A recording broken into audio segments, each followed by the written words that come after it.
Bonjour tout le monde. Aujourd'hui, on va discuter ce qui se passe, ou peut-être ce qui ne se passe pas.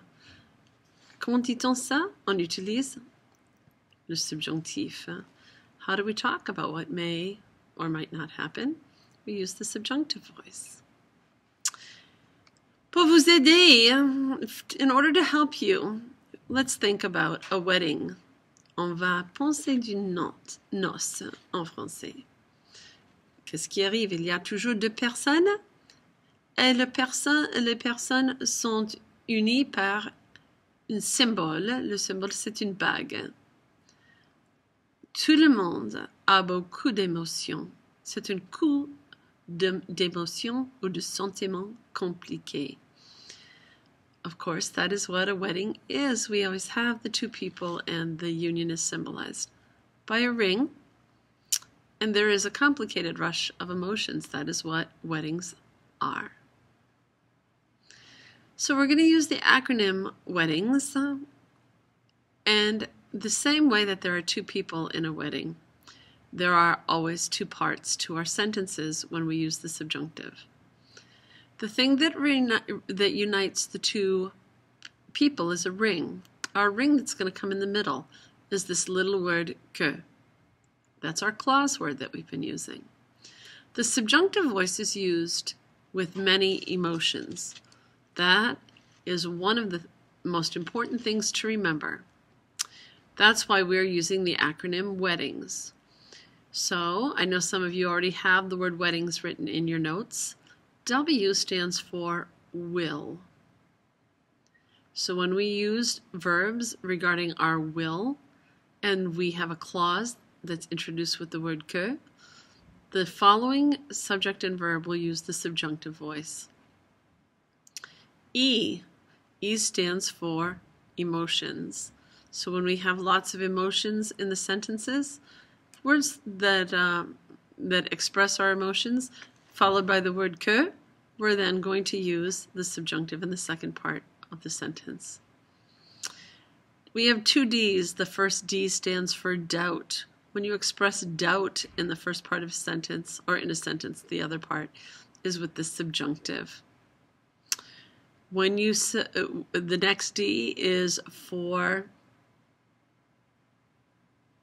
desire. When you express what you want, what you desire, you're going to use the subjunctive.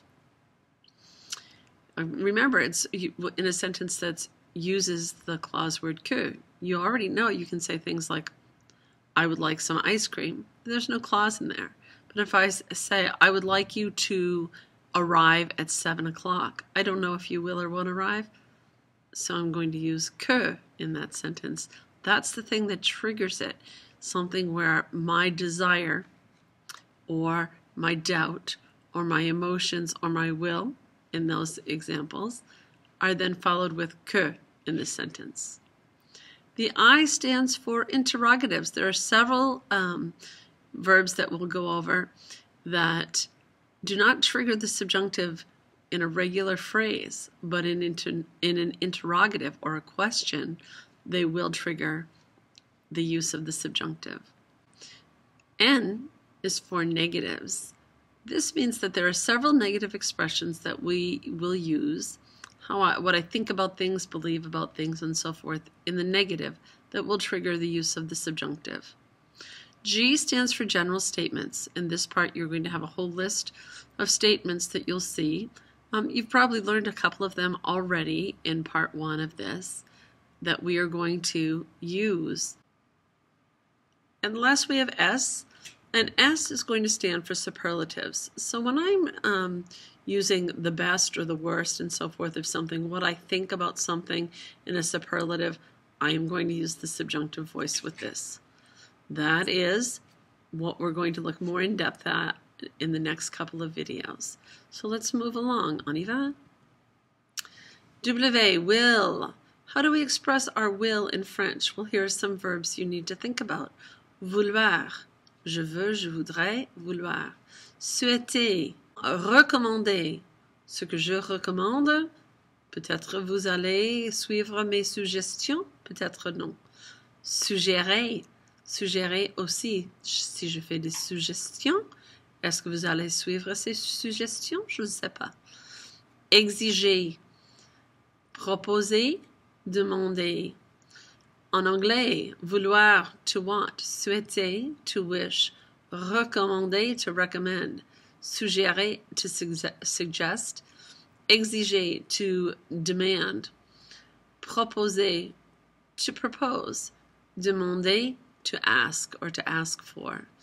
When we see these verbs in sentences where we then use a que, that becomes that wedding for us, the united phrase that says the second part of this is going to be in the subjunctive.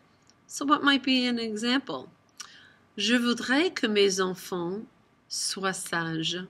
I want my children to behave well, to be good. Oh, je souhaitais que vous alliez à la promenade avec moi. I wanted you to go to the prom with me. Okay, emotions. We know a lot of ways in French to express our emotions. Here are some of them. Aimer, avoir peur, être content, être désolé, être étonné, être fâché, être fier, être ravi, regretter. If we use these verbs in French in sentences where we have a clause, it's going to trigger the use of the subjunctive as well. For example, he's angry that you are going to the mall. Il est fâché que tu ailles au centre commercial. They are proud that you are going to college. Ils sont fiers que vous alliez à l'université. Okay, so these are some examples where we use those things and then we're going to trigger the use of the subjunctive. Now, doubt in a way is a kind of emotion, but it's very specific. How do we express our doubt in French? Well, we can use any of these phrases. The verb douter, to doubt. Il est douteur, it's doubtful. Il est impossible. Il est peu probable. Il est possible. Il n'est pas évident.